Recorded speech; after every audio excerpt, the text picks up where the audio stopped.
November 1944. An approach to a fortified village near the Saar River, Germany. A dense gray wall of fog swallows the tree line. 500 American soldiers stand frozen in the biting cold, staring into a blank void. Visibility is gone. The heavy mist reduces the world to 30 yards of white emptiness, hiding the enemy, but also wiping out every landmark. 2 prior infantry assaults against this high ground have already failed under clear skies, leaving the open approaches littered with wreckage and bodies. Conventional military doctrine demands that the battalion halt, dig in, and wait for the sun to burn the sky clean. To advance blindly into an invisible defensive line invites total chaos and self-destruction, but an unorthodox commander looks at the suffocating fog and sees a rare weapon. A single decision will soon turn this blinding obstacle into an unstoppable, silent shield.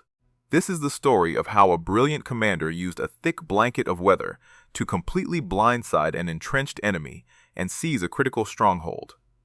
Before we continue, make sure you subscribe.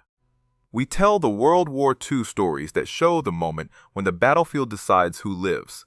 Major Thomas Greywolf was 34 years old, a Cheyenne from Bernie, Montana, commanding an infantry battalion in the 3rd Army. He grew up on the vast, wind-scored plains, learning to track game across empty horizons where survival depended on reading the sky and mapping land by memory. He enlisted because his ancestors had always answered the call to protect their people, carrying their warrior traditions into the mud of Europe. Greywolf had already seen the heavy cost of frontal assaults, having lost half his original company to hidden machine guns during the brutal hedgerow fighting in Normandy. That deep loss taught him to hate predictable, textbook tactics that treated human lives like cheap ammunition. He refused to throw his remaining men into open fields of fire just to satisfy a rigid timetable. Now, staring at the fortified village on the high ridge, he knew that conventional wisdom would only fill more graves. Opposing him was Major Kurt von Radek, a 42-year-old aristocratic officer from East Prussia, commanding the defensive garrison inside the village.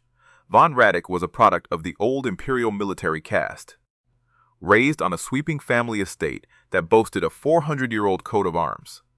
He wore a perfectly tailored field gray uniform, unblemished by the mud of the trenches, and his tall leather boots were polished to a mirror shine despite the autumn dampness. Von Radek firmly believed that industrial discipline and superior defensive positions made his lines completely unbreakable by any standard infantry force. He openly mocked the Americans as soft, undisciplined amateurs who relied entirely on overwhelming artillery rather than true military skill. He spent his mornings drinking real coffee in a warm stone-walled kitchen, confident that his clear view of the valley guaranteed total victory. He was certain that the battlefield belonged to those who held the high ground and the heavy guns. By late autumn of 1944, the Allied advance across Western Europe had slowed to a brutal, costly crawl. The rapid, sweeping dashes across France during the summer were long gone, replaced by a freezing, mud-soaked slog against the strengthened defenses of the German border.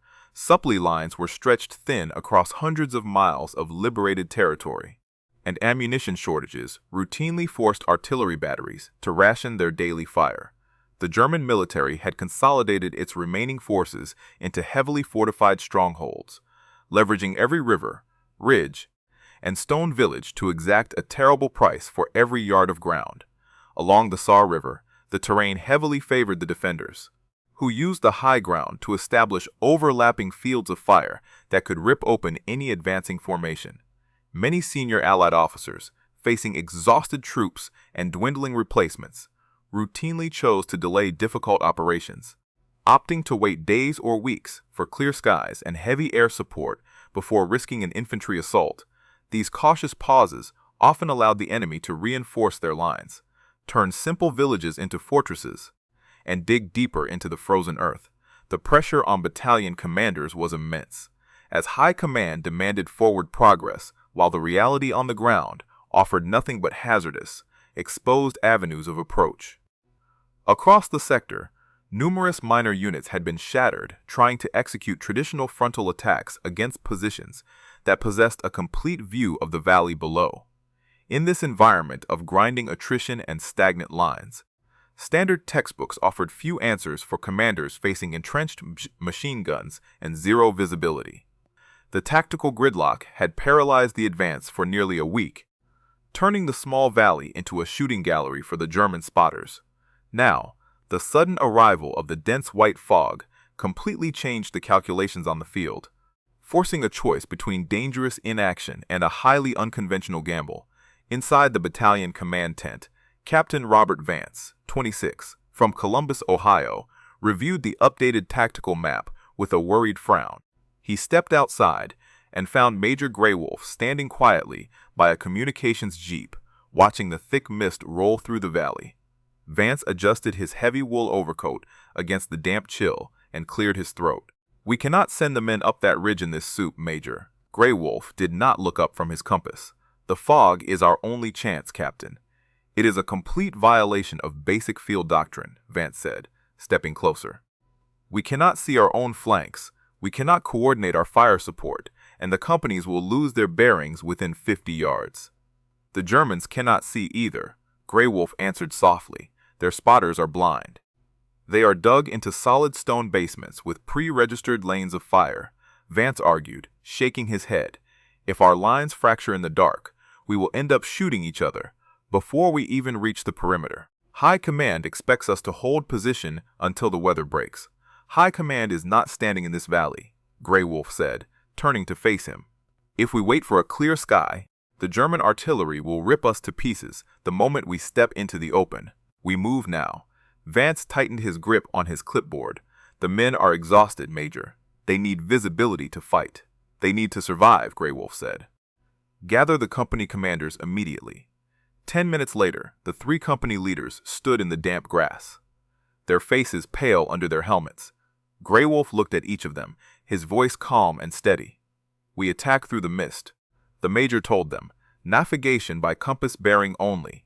No radio transmissions. Companies will maintain contact by sound using whistle signals. Each platoon advances on a strict compass azimuth. What happens when we hit the perimeter?" "Major?" Captain Vance asked. "When you reach the village, you will hear it before you see it," Greywolf answered. "Listen for the buildings. Listen for their voices. Engage at point-blank range." The captains nodded silently, their doubts overridden by the quiet certainty in their commander's voice.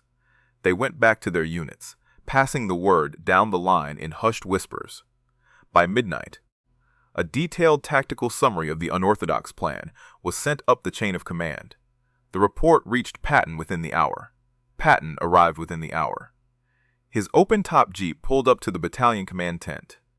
Kicking up damp soil as it stopped, 4 polished stars gleamed on his helmet, and his signature ivory-handled revolvers rested inside their holsters at his belt. The officers inside the tent instantly stood at rigid attention. Patton stepped out of the vehicle and walked inside unannounced, his presence dominating the cramped canvas-walled room. He did not raise his voice. He looked at the maps spread across the table, then looked directly at Greywolf. "Major, did you draft this operational plan yourself?" "I did, General." "You intend to send 500 men into an absolute void without any direct visual coordination?" "Yes, General." "And you believe that a complete lack of visibility favors the attacker rather than the dug-in defender?" "I do, General." Patton studied the Cheyenne commander for a long, silent moment. The room remained completely still, the air heavy with tension, as the other officers waited for the reprimand. When the general finally spoke, his voice was exceptionally quiet, but it carried to every corner of the tent. "The standard tactical manuals state that an attack under these conditions is pure madness. The textbook tells us that a commander who cannot see his own elements has already surrendered control of the battle. It says that fog belongs to the defender, who only needs to sit behind his sights and wait for the enemy to stumble into his crosshairs. But the textbook assumes both sides are playing by the same conventional rules. It does not account for a commander who knows how to navigate an empty landscape by instinct and memory. It ignores the fact that a hidden enemy is only dangerous if he knows exactly where to point his guns. Your plan does not try to fight the weather. It uses the weather to strip the enemy of his greatest asset. You have looked at a blinding obstacle and recognized it as a weapon that can carry your infantry across 500 yards of open.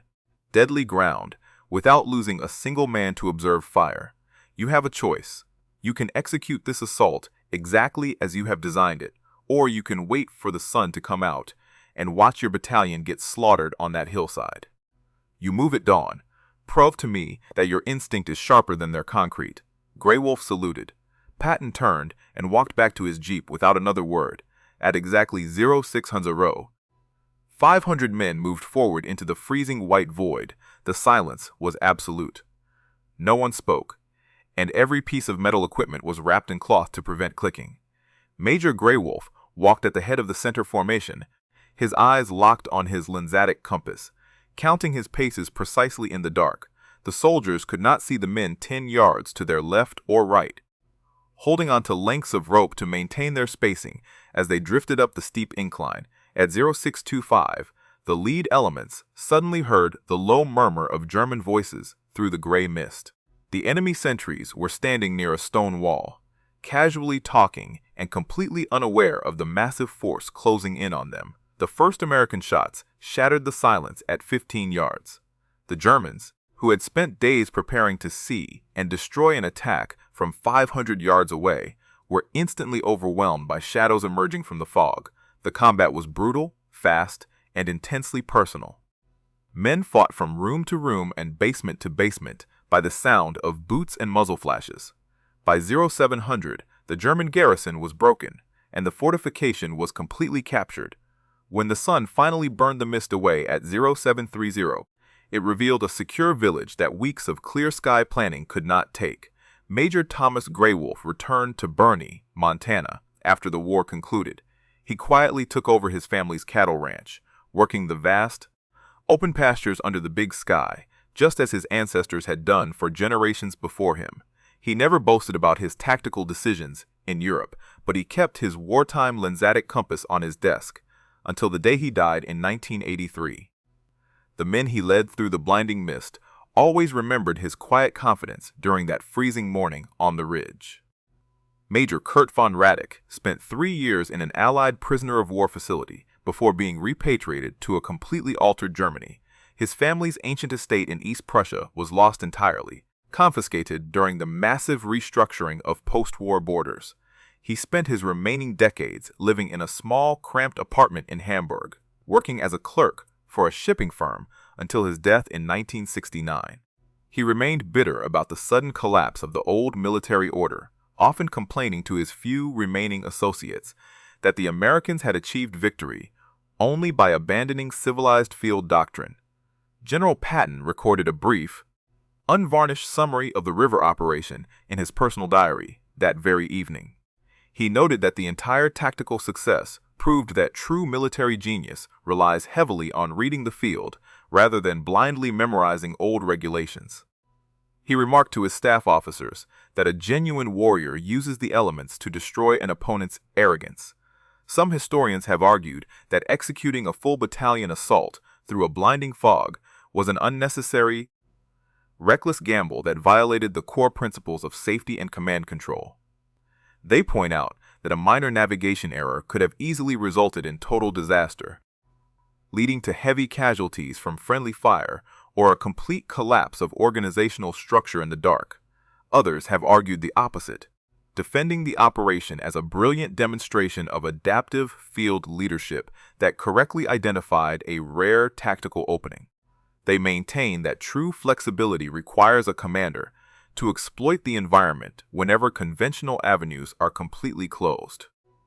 What is certain is that the unconventional assault completely unhinged the German river line without losing a single American soldier during the approach. If you had been in General Patton's position, would you have allowed this highly unconventional and unapproved weather maneuver to proceed? Or would you have demanded that the battalion follow official Army doctrine and await standard artillery support? Let us know in the comments. And if you want more stories about the moment when the battlefield decides who lives, make sure to subscribe.